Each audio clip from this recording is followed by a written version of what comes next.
तो today's topic is doctrine of causa proxima. तो आज हम देखने वाले हैं इंश्योरेंस लॉ का बड़ा ही इंपॉर्टेंट टॉपिक जो कि रिस्क में आता है। This doctrine come under the topic risk. Okay, जो हम रिस्क पढ़ते हैं उसमें हम ये देखते हैं और सेपरेटली भी ये आता है। So this is the most important doctrine in the law of insurance, particularly in marine insurance, fire insurance and general insurance. Okay, ये जो डॉक्ट्रिन ऑफ कॉज़ा प्रॉक्सिमा है, ये आपके एग्जाम में ऐसे भी आ सकता है, explain the doctrine of causa proxima, या फिर क्वेश्चन रिस्क आए तो रिस्क में भी you have to explain the doctrine of causa proxima. तो ये है causa proxima Latin word. It come from the Latin word causa proxima non remote Spectator.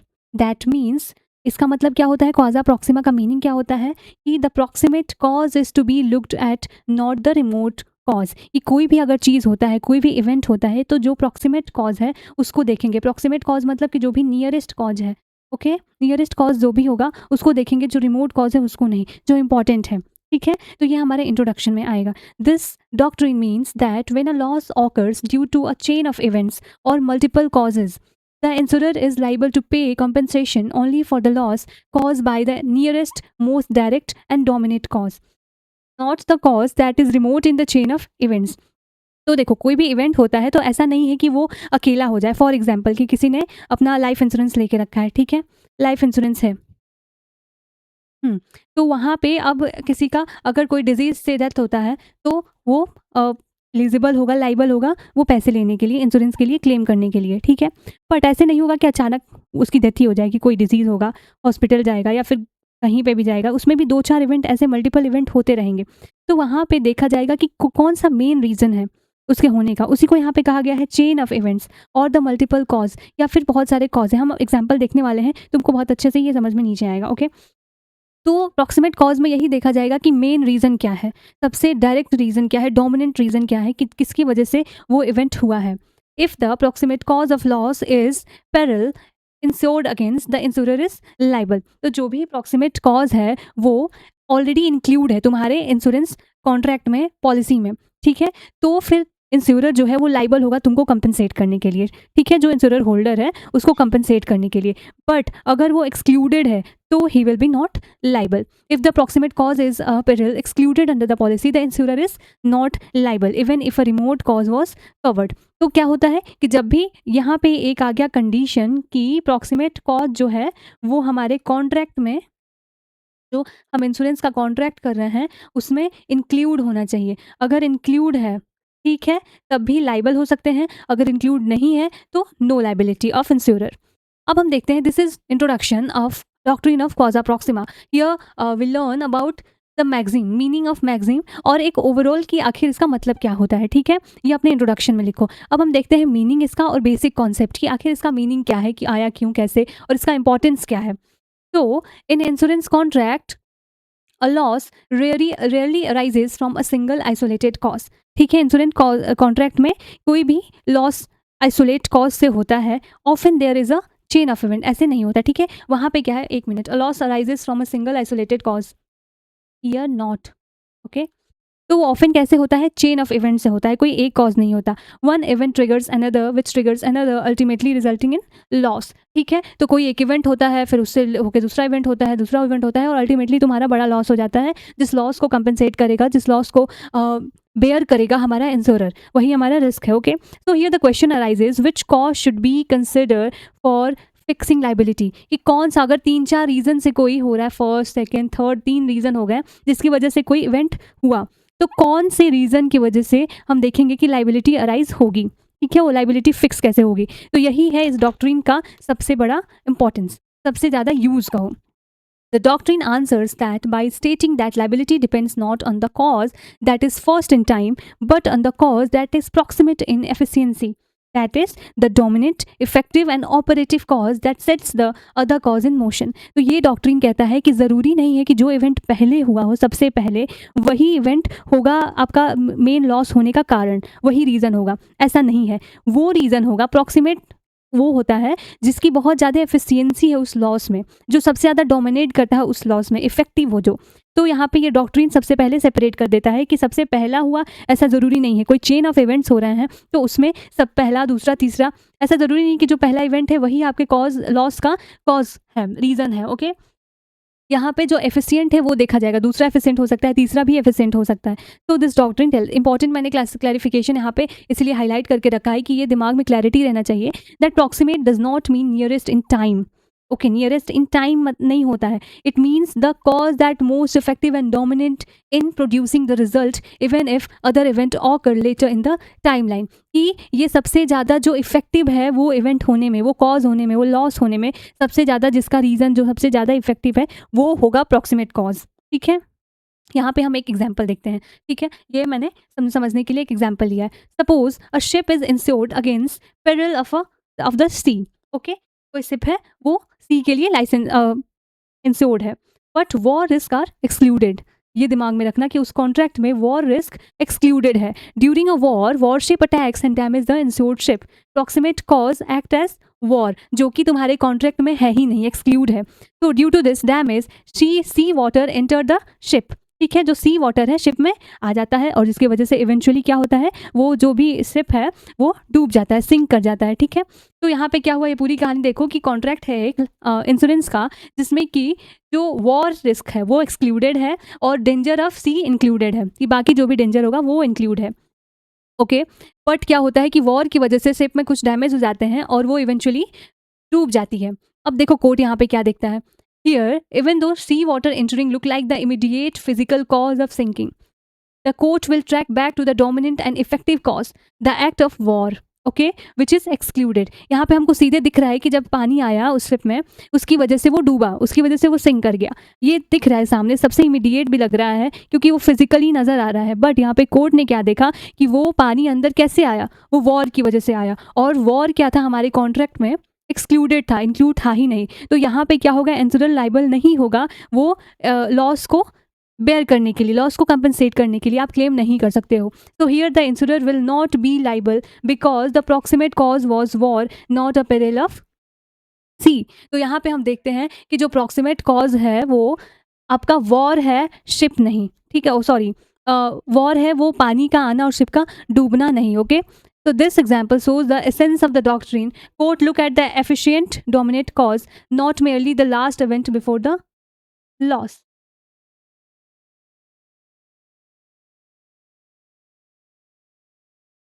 तो यहाँ पे हम क्या देखते हैं इस एग्जाम्पल में कि जो हमारा डॉक्ट्रीन है, डॉक्ट्रीन ऑफ कॉजा प्रॉक्सिमा, वहाँ पे हम क्या देखते हैं कि ये जो सबसे पहले हुआ या सबसे बाद हुआ टाइम का, इन सब से कोई मतलब नहीं है। जो सबसे ज़्यादा इफेक्टिव है, जो सामने फिजिकल दिख रहा है, उससे भी मतलब नहीं है। Which is most effective will be considered. Okay, और कोर्ट भी इस यहाँ पे इस एग्जाम्पल में ऐसे ही किया। This is a case law, मैंने उसको एग्जाम्पल बनाया है, नीचे मैं ये केस भी बताऊंगी, अच्छे से इसको हम एक्सप्लेन करेंगे। तो this was under your meaning and basic concept. Now we will see simple elements, essential element of the doctrine. अब देखने वाले हैं कि what is the element of this doctrine. तो first, there must be chain of causation leading to loss. तभी तो हम दो में कंपेयर करेंगे, चेन ऑफ इवेंट होना चाहिए। ओके, तभी we will be able to compare कि कौन से सबसे ज़्यादा प्रॉक्सिमेट है, कौन सबसे ज़्यादा नियरेस्ट है। समझे, वहाँ पे डोमिनेट कौन कर रहा है। Second element, the proximate cause is the dominant and effective cause, not necessary the last in the time. तो जो प्रॉक्सिमेट कॉज होगा हमारा, ओके, जो प्रॉक्सिमेट कॉज होगा वो सबसे इफेक्टिव होना चाहिए, टाइम और या फिर सीक्वेंस से कोई मतलब नहीं है। Third is if the proximate cause is an insured peril, insurer is liable. तो जो भी प्रॉक्सिमेट कॉज होगा अगर वो हमारे कॉन्ट्रैक्ट में है तब हमारा इंश्योरर जो भी है वो लाइबल होगा। नेक्स्ट है, if the proximate cause in excluded the insurer not liable even if other insured peril contributed remotely. तो अगर कॉन्ट्रैक्ट में हमारा वो प्रॉक्सिमेट कॉज एक्सक्लूड है तो फिर इंश्योरर लाइबल नहीं होगा, भले ही वो कॉज ही रीज़न हो आपके लॉस का। लेकिन जो एग्जाम्पल हमने देखा, वॉर ही रीज़न था, बट कॉन्ट्रैक्ट में क्या था, वॉर हमारा एक्सक्लूड था। ठीक है, तो वो लाइबल नहीं था इंश्योरर। लास्ट हमारा एलिमेंट है, if there are two proximate cause. अगर हम देखते हैं कोई ऐसी चीज़ है जहाँ पे दो प्रॉक्सिमेट कॉज हैं ऑपरेटिंग साइमल्टेनियसली, तो फिर क्या होगा, वन कवर्ड वन एक्सक्लूडेड। तो हम क्या कहेंगे, देखेंगे एक कवर्ड है एक एक्सक्लूड है, तो कोर्ट ये पूरा कोर्ट के डिस्क्रिप्शन पे जाएगा। Court generally held the insurer liable only if the policy does not expressly exclude some combination. तो ये कोर्ट देखेगा और ये आपके उसके कॉन्ट्रैक्ट पे डिपेंड करता है कि वर्डिंग ऑफ कॉन्ट्रैक्ट क्या है। ठीक है, और वो पॉलिसी किस नेचर का है, कैसा है। तो this are the 5 element of this doctrine. Example भी देख लिया। अब सबसे मोस्ट इम्पॉर्टेंट डॉक्ट्रिन का यही होता है कि उसका एप्लीकेशन क्या है, कोर्ट में क्या चीज़ें कैसे देखी गई हैं, केस लॉज, और एग्जाम में भी सबसे ज़्यादा इंपॉर्टेंट है। आप 4-5 से ज़्यादा केस लॉज लिखो, कम से कम तो 3-4-5 तो लिखो ही यार। तो यहाँ पे एक केस है, Porsche versus Scottish union and national insurance company, 1907 case है। इस केस में क्या होता है कि एक शिप है, ठीक है। पहले मैं ये समझा देती हूँ, देखो, a ship carrying cargo of oil was insured against fire but not against peril of capture. The ship was seized and burned by rebel. It was held that the proximate cause of loss was capture, excluded peril, not fire, even though fire was the direct physical cause of destruction. Insurer was not liable. This case laid down that the immediate physical cause is not always the proximate cause in law. The dominant cause in the chain matters. तो इनके contract में क्या था ship के कि cargo of oil वो जा रहा था शिप से, तो वहाँ पे इंश्योरेंस था, फायर इंश्योरेंस, ठीक है। बट कॉन्ट्रैक्ट में ये चीज़ एक्सक्लूड थी कि अगर कोई कैप्चर होता है शिप का तो कोई लाइबिलिटी नहीं बनती है। और यही हुआ कि शिप को सीज कर दिया गया, वो कैप्चर हो गया और उसका डैमेज हुआ फायर के वजह से, ठीक है। तो रीज़न भले ही फायर था डैमेज का, बट ये क्या हो गया, कैप्चर देखा गया। अप्रॉक्सीमेट कॉज क्या है फायर का, तो देखा गया कि वो कैप्चर था, और कैप्चर सीज ये सारी चीज़ें तो एक्सक्लूडेड है हमारे कॉन्ट्रैक्ट में। तो कोर्ट यहाँ पे बोलता है कि insurer was not liable, insurer liable नहीं होगा because of the approximate cause. और यहाँ पे क्या लेट डाउन हुआ, the immediate physical cause is not always the approximate cause, क्योंकि मैं पहले वाले एग्जाम्पल में भी बताई कि जो भी इमीडिएट फिजिकल कॉज है हमेशा जरूरी नहीं कि वो अप्रॉक्सीमेट कॉज हो। The dominant cause is the chain matter, जो भी डोमिनेंट कॉज है, जो भी मेन इफेक्टिव कॉज है चेन में, वो मैटर करता है। So this was the case.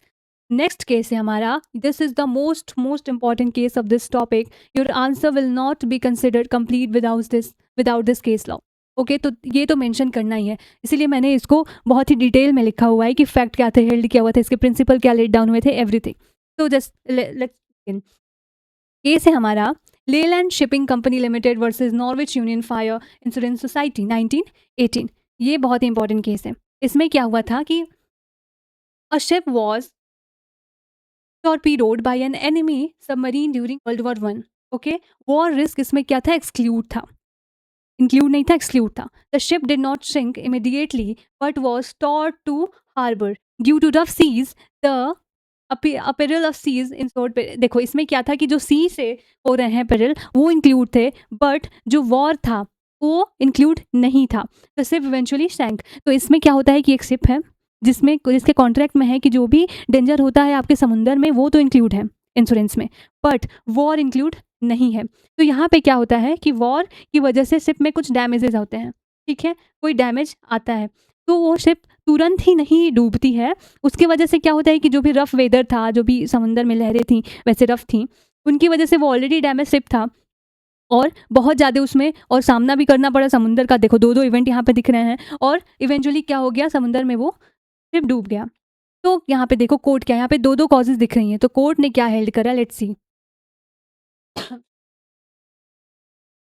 The House of Lords held that the proximate cause was the torpedo attack, which was war peril, because it was the dominant and effective cause that set the entire chain of event in motion. The rough sea was merely a subsequent link, not an independent proximate cause. Insurer was not liable.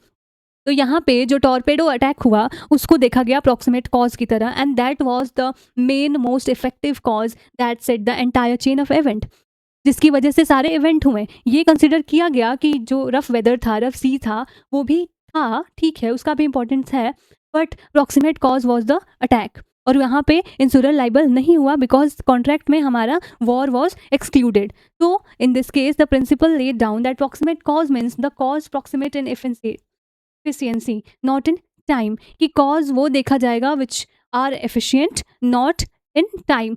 ये थे हमारे जज। Lord Shaw famously stated that causation should be viewed as a chain and court must identify the link that was truly dominant, not the last straw that broke the camel's back.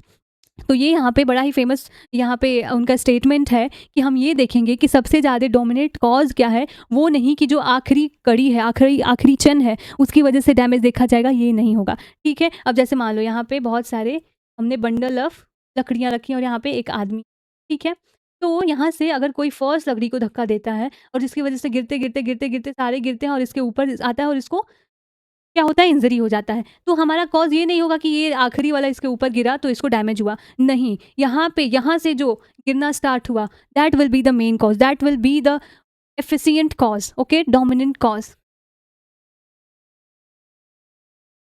तो the next is Pink versus Fleming. ये क्या case है, ये बहुत ही पुराना case है और इसमें क्या है, इसके प्रिंसिपल बाकी ये सारे केसेस में यूज हुए हैं, बट ये दोनों के जो जो मैंने यहाँ पे लीडिंग केसेस लाए हैं सर, तो इसको एग्जाम में लिखो, एटलीस्ट केस का नेम लिखो, हुआ क्या था और हेल्ड क्या हुआ था, इतना तो ज़रूर लिखो। इसमें क्या हुआ था कि देखो बताती हूँ मैं, कि एक शिप में बहुत सारे ऑरेंजेस जा रहे थे, लोड किए हुए थे, ओके। तो उसके शिप में क्या हुआ कि कोई कोलिजन हो गया और शिप में डैमेज हो गया, ठीक। अब वो डैमेज हुआ तो शिप को रिपेयर करने में उनको क्या करना पड़ा कि सारे ऑरेंजेस को पहले बाहर निकालना पड़ा, और उसके बाद फिर से जब वो शिप बन गया तो उसको रीलोड करना पड़ा, जिसमें दो चीज़ें हुई, टाइम लगा बहुत ज़्यादा, और दूसरी चीज़ क्या हुई कि उसको फिर से अपलोड रिलोड ये सारे करने में शिप ऑरेंजेस का जो डैमेज हुआ, ठीक है। अब वहाँ पे जब लास्ट डिलीवरी हो रही है तो वहाँ पे ऑरेंजेस डैमेज हो गए थे। तो देखो कोर्ट यहाँ पे क्या देखता है, फैक्ट मैं पढ़ देती हूँ। A cargo of oranges and lemons was insured, covered against loss consequent upon collision with another ship. During the way, the ship met with a collision and had to put into port of for repair. तो ship को क्या collision हुआ जैसा कि मैंने बताया और उसको रिपेयर करना पड़ा. To carry out these repairs, the cargo of fruit had to be discharged into lighters and later reload. By the time the vessel reached its destination, the fruit was found considerably damaged, partially due to the handling involved in uploading and reloading, and partially due to the natural decay caused by the delay.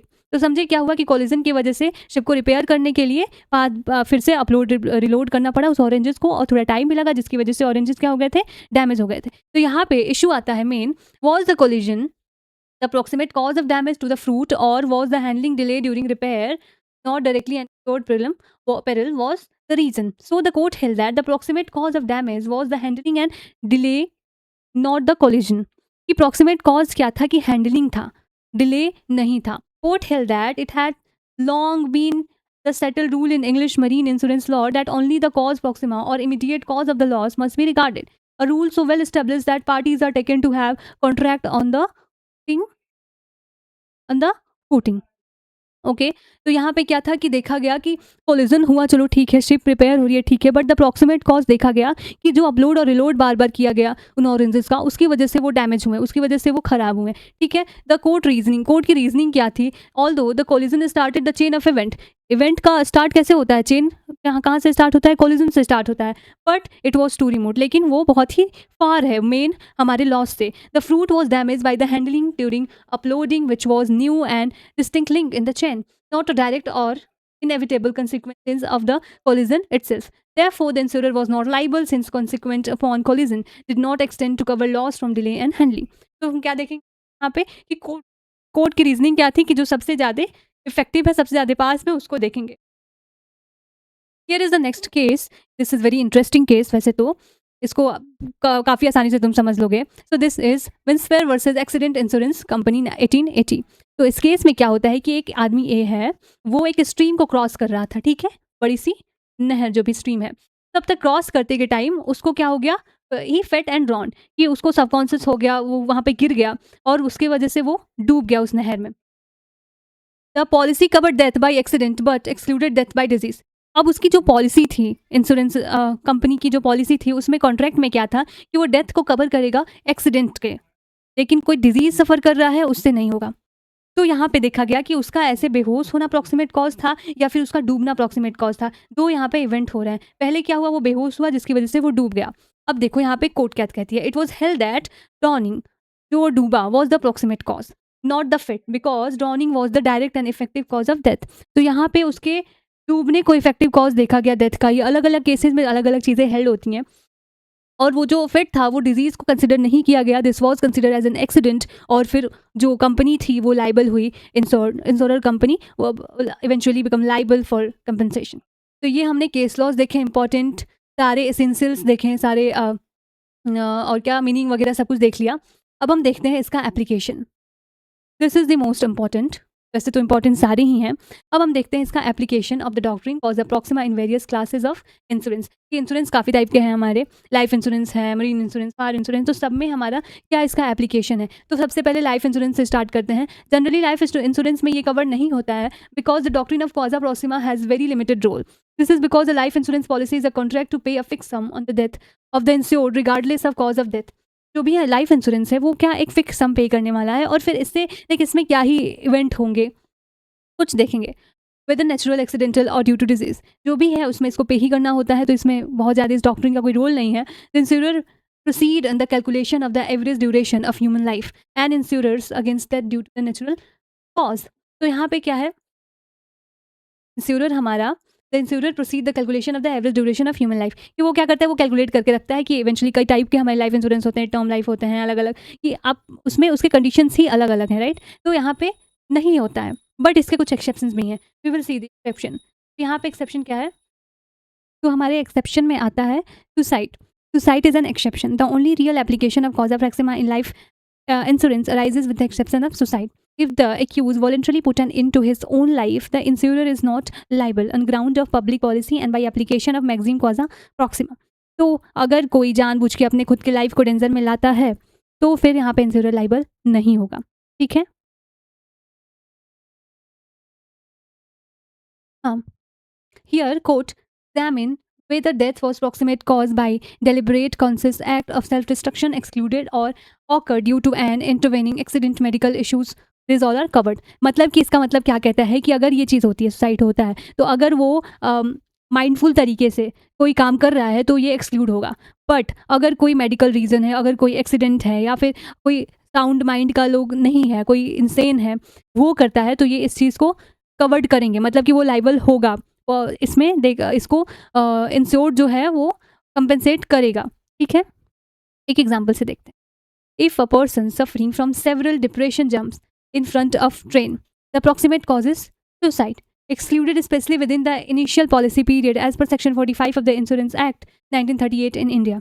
तो अगर कोई है जो depression से है या फिर कोई भी उसको इशू है, ऐसा प्रॉब्लम है, और वो बहुत सारे ऐसे अटैम्प्ट किया हुआ है और फिर अटैम्प्ट करता है, तो अंडर सेक्शन 45 ये चीज़ एक्सक्लूड होगी, ठीक है। इनिशियल पॉलिसी में ये एक्सक्लूड होगी। But if a person having a heart attack collapse onto a railway track and in a run over, the approximate cause is accident, heart failure, not suicide। But अगर कोई आदमी है जिसका ये eventually heart attack आ जाता है runway पे ही, और उसका एक्सीडेंट होता है, उसका डेथ होता है, तो ये इंक्लूड होगा, ये पॉलिसी में हमारा इंक्लूड होगा।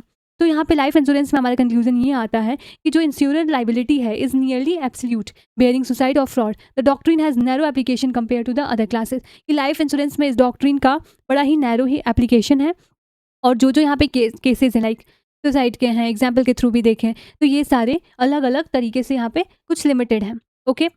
अब हम देखते हैं एक्सीडेंट में, मेनली हम एक्सीडेंट पे देखते हैं कि accident insurance is the branch where cause proxima is applied most actively and meaningfully. कि इस क्लास में जो कॉज प्रॉक्सिमा है वो बहुत ही एक्टिवली यूज होता है और बड़ा ही इसका ज़्यादा स्कोप है इसमें, you can say, because this policy cover death और injury only if cause by accident means and typically exclude death by disease and natural cause. तो इसमें सिर्फ आपका एक्सीडेंट आता है और बाकी जो भी टिपिकल चीज़, डेथ है, डिजीज़ है, नेचुरल कॉज है, उसको एक्सक्लूड किया गया है। Here is a case, this is important case, ST versus railway passenger and assurance. इसमें क्या होता है, फैक्ट क्या है इस केस का, कि a railway passenger insured against accidental death fell from a train was hospitalized and subsequently died of pneumonia contracted during the treatment। तो क्या होता है कि ये इंश्योर्ड है एक्सीडेंट का, और वो क्या करता है, रेलवे ट्रेन की वजह से, ट्रेन एक्सीडेंट से, वहाँ से गिरने से हॉस्पिटलाइज होता है, हॉस्पिटल में इसको न्यूमोनिया हो जाता है during the treatment, okay.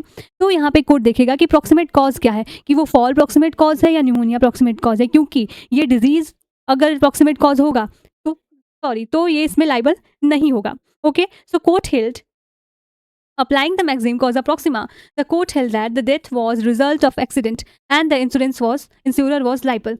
The pneumonia was viewed as a natural and direct consequence flowing from the original accidental injury without any new independent intervening cause। तो यहाँ पे क्या देखा गया कि जो न्यूमोनिया था वो ड्यूरिंग द ट्रीटमेंट हुआ था उसको, तो ये डिजीज़ कोई ऐसा नेचुरल या डायरेक्ट कॉन्सिक्वेंस नहीं है, दिस इज़ अ इवेंट, वो चेन का एक इवेंट है। बट द मोस्ट इफेक्टिव और सबसे नियरेस्ट कॉज क्या है, हमारा फॉल है, ओके। तो यहाँ पे वो जो इंश्योरेंस कंपनी होगी ये इसको एक्सीडेंट में देखा जाएगा और that company will be liable. Next हमारा केस है Etherington versus Lancashire and Yorkshire accident insurance company. Okay, इसमें देखो क्या होता है इस केस में, दिस इज ऑल्सो इम्पॉर्टेंट, ये हम सारे पढ़ रहे हैं आपके एक्सीडेंट में। इसमें क्या होता है, the insured fell from the horse, एक आदमी है जो इंश्योर्ड है, वो घोड़े से गिर जाता है और वो हो जाता है बेहोश, और वो पूरी रात बाहर ही गिरा पड़ा रहता है, और जिसकी वजह से ठंडी की वजह से उसको हो जाता है निमोनिया। अब इसमें क्या देखा जाता है कि प्रॉक्सिमेट कॉज क्या है, घोड़े से गिरना है या फिर न्यूमोनिया है, ठीक है। तो यहाँ पे कोर्ट क्या देखती है कि the proximate cause of death was the accident.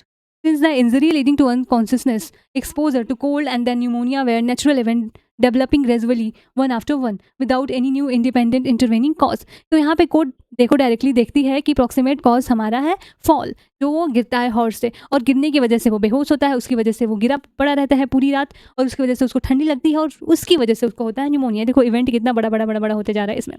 तो ये यहाँ पे कोई ऐसा इंडिपेंडेंट कॉज नहीं आ रहा है बाकी दूसरा, और यही एक रीजन देखने को मिलता है। This case establish the important test that as long as the original cause retained it identity and efficiency throughout the chain, it remain the proximate cause, but if a new and independent cause break the chain liability shifted. तो यहाँ पे क्या है कि जब तक वो chain चलते आ रहा है, जैसे कि यहाँ पे चेन चला कि वो घोड़े से गिरा, बेहोश पड़ा रहा, फिर रात को सर्दी लगी, सर्दी की वजह से निमोनिया हुआ, फिर इवेंचुअली उसका हुआ डेथ। तो ये चेन चलते आ रहा है चलते आ रहा है, तो जब तक वो चेन चलते आ रहा है तब तक इंश्योरर वहाँ पे लाइबल होगा, ठीक है। बट अगर अगर बीच में ऐसा कुछ हो गया कि वो घोड़े से गिरा, वो बेहोश हुआ, बेहोश होकर वो खड़ा होकर चल दिया, और 2 दिन बाद वो क्या हो गया, उस गोली लगने से उसकी डेथ हो गई, तो यहाँ पे कोई मतलब हुआ घोड़े से गिरने का? तो अप्रॉक्सीमेट कॉज ऐसा कुछ नहीं होगा। अब हम देखते हैं application in fire insurance. Fire insurance में क्या एप्लीकेशन है, ठीक है। तो in fire insurance causa proxima is applied to determine whether the loss was truly and directly caused by fire or by some other cause merely connected with a fire incident। तो fire insurance में देखेंगे कि जो loss हुआ है वो fire से हुआ है या फिर कोई दूसरी चीज़ है उसकी वजह से हुआ है। इसमें एक बड़ा ही इंपॉर्टेंट केस है हमारा Stanley versus western insurance company. इस केस में क्या होता है कि इस्टेब्लिश होता है कि जब आग लगती है तो ज़रूरी नहीं कि वो फ्लैम के डैमेज से जो डैमेज हो रहा है उसको इंश्योर कंपनी इंश्योर करेगी। जैसे कि देखो ये एक घर है, ठीक है, ये घर के पास है तुम्हारा फायर इंश्योरेंस, ठीक है, फायर इंश्योरेंस हुआ है। अब इसमें आग लग रही है, तो आग लगी है, फ्लेम हुआ है, तो जो पानी डाला जा रहा है, आग बुझाने की कोशिश की जा रही है, या फिर चीज़ों के डैमेज, सारी चीज़ें जो है डैमेज ना हो उसकी वजह से निकाल के घर से लोग फेंक रहे हैं, और वो डैमेज हो जा रहा है फेंकने में, लाइक प्रिकॉशन में वो डैमेज हो जा रहा है। तो कोर्ट यहाँ पे इस केस में ये बताती है कि सिर्फ फ्लेम के डैमेज को नहीं आप इंश्योर, उसके लिए आप नहीं सिर्फ इंश्योर्ड हो, आप रिस्क बेयर करोगे, बल्कि कोई गुड फेथ में, ये देखना गुड फेथ में अगर उसको बचाया जा रहा है, कोई प्रिकॉशियस मेजर लिया जा रहा है, उसको भी आप करोगे कंपेंसेट, ठीक है, उसके लिए भी आप लाइबल हो। तो ये क्या करता है, स्कोप बढ़ा देता है। देखो यहाँ पे क्या है, any loss resulting from fire and resulting from necessary and bona fide effort to extinguish the fire, whether throwing water damage to goods, throwing articles out of window, or pulling down a house to prevent the spread of flame, falls within the scope of fire insurance policy। तो ये सारी चीज़ें fire insurance policy के scope में आएंगी। This is crucial precedent as it widen the scope of proximate cause to include reasonable consequential damage from firefighting efforts, not merely damage from the flame themselves। तो ये क्या करता है कि सिर्फ डैमेज फ्लैम से, फायर से नहीं बचाता है, बल्कि ये क्या करता है कि जो उसमें प्रिकॉशंस मेजर लिए जा रहे हैं उन सब को भी कवर करता है।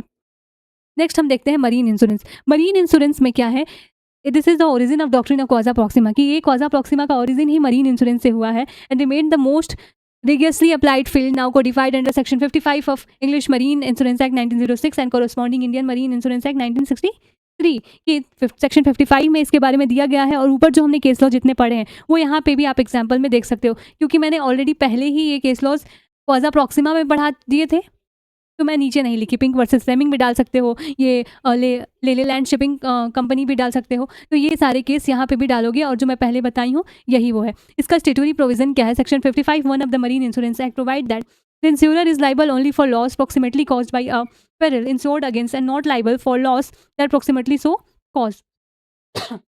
सॉरी। तो यहाँ पे वही सिंपल सी बात बताई गई कि जो भी कॉन्ट्रैक्ट में इंक्लूड है उसके लिए लाइबल होगा, जो एक्सक्लूड है उसके लिए लाइबल नहीं होगा, और प्रॉक्सिमेट कॉज देखा जाएगा। So the proximate cause must be in the contract. अब देखते हैं हमारा conclusion. The doctrine of causa proxima ensures fairness and certainty in insurance law by making sure that liability is fixed according to the real, dominant, and effective cause of loss, rather than merely the last event in the chain or a remote incident cause। तो वही simple सी बात है जो हमने पहले पढ़ा कि ये देखता है कि फेयर चीज़ें देखता है, रीज़न देखता है कि मेन रीज़न क्या है कोई भी लॉस का और सबसे ज़्यादा इफेक्टिव रीज़न क्या है। चेन में जो सबसे पहले हुआ है ज़रूरी नहीं कि वही रीज़न होगा, बट जो सबसे ज़्यादा इफेक्टिव है वो होगा। कंक्लूजन में भी मैंने ये केस लॉ डाला है because this is very important case law और एग्जाम में इसको लिखना बिल्कुल नहीं मिस कर सकते। So it determines whether the insurer is liable or not. The doctrine remain a cornerstone principle for interpreting insurance contract and determining insurer liability even today. So this doctrine is very important. कि ये आज भी use होता है। Obviously this is important doctrine, तो वो interpret करने के लिए, कॉन्ट्रैक्ट को देखने के लिए और उसके वर्डिंग को देखने के लिए this is well used doctrine and very important doctrine.